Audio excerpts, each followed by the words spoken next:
Hello and welcome to the 5th episode of the CWG Weekly for Wednesday the 23rd of January. I've got a bunch of news for you, including some very recent news from the Nintendo Direct conference, so let's get started.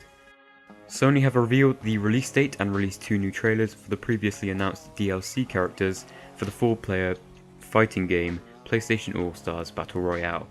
Kat from Gravity Rush and Emmett Graves from Starhawk will join the existing 20 characters and will be available for free for the first 2 weeks after their release on the 12th of February on the US PlayStation Store and the 13th of February on the European PlayStation Store. Their playstyles are very different, with Kat using her gravity shifting abilities to fly around the screen and using stage objects as projectiles, and Emmett using a wide variety of weaponry to deal with opponents. The pack will also include a new stage which mixes Wipeout with Heavenly Sword.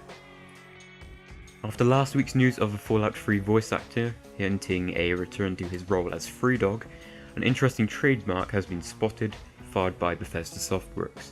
The trademark is for an ongoing television program set in a post-nuclear apocalyptic world.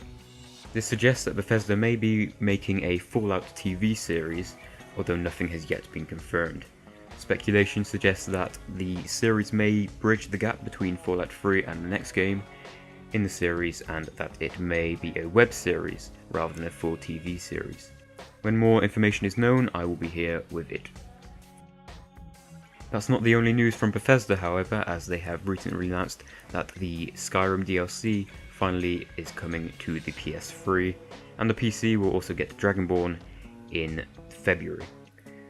Dragonborn will be added to Steam on Tuesday the 5th of February, and PS3 players will get Dawnguard, Hearthfire and Dragonborn on an unspecified date within February. Dragonborn has been out on Xbox 360 for a few weeks now and has received a mostly positive response.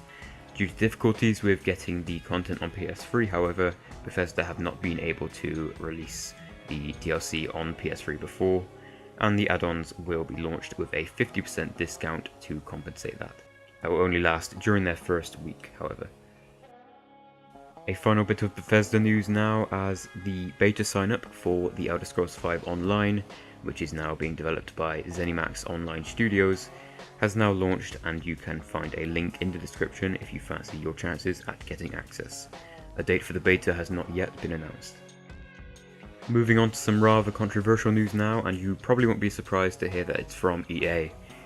It has been revealed that Dead Space 3 will feature microtransactions, giving you the ability to buy crafting objects instead of collecting them yourself. The price for the items has not yet been confirmed, and EA have confirmed that you will not be able to use this feature to get the best weapons at the start of the game just by spending a lot of money.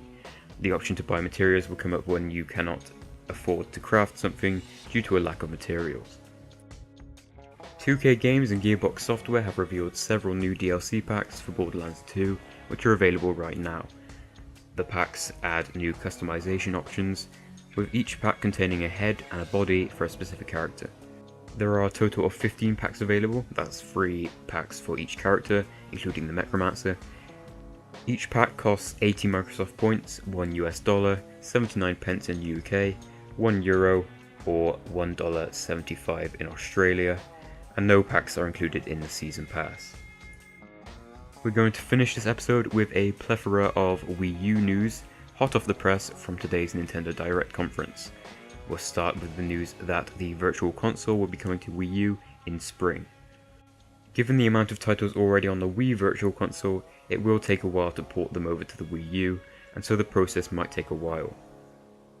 But Nintendo will be starting with SNES and NES games, which will be playable on TV or on the gamepad. The platform will also introduce Game Boy Advanced games to the Virtual Console for the first time. If you have owned the Virtual Console game previously on the Wii, you'll get a hefty discount of 99p for NES games or £1.49 for SNES games. The game will otherwise cost the same as they currently do on Wii. Nintendo have also announced a new promotion celebrating the 30th anniversary of the Famicom.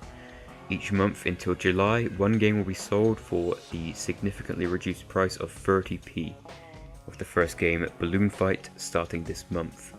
The other games will be F-Zero in February, Punch-Out in March, Kirby's Adventure in April, Super Metroid in May, Mario and Yoshi in June, and Donkey Kong in July. Nintendo have also revealed some new Miiverse information. First of all, they revealed some new information about how it will be used in future games. Examples given include a camera feature in Pikmin 3, where you can use it to share your in-game shots, and a user community for Wii Fit U.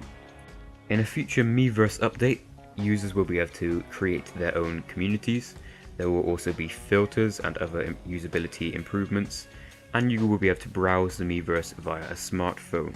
Also, a smartphone app will be released in the future. Also, video streaming services like Netflix and LoveFilm Instant will be expanded to more countries in Europe. And we'll finish this episode with some of the biggest news of the week in the form of a load of Wii U game announcements. The next installment of the Super Smash Bros. Series has been confirmed for a gameplay reveal at E3 2013. Also at E3 will be a brand new 3D Mario game, and a new Mario Kart game for the Wii U, which will also be playable at the event. The developers of Kirby's Epic Yarn have revealed a new Yoshi platformer game, where Yoshi and his surroundings are made of yarn and craft objects.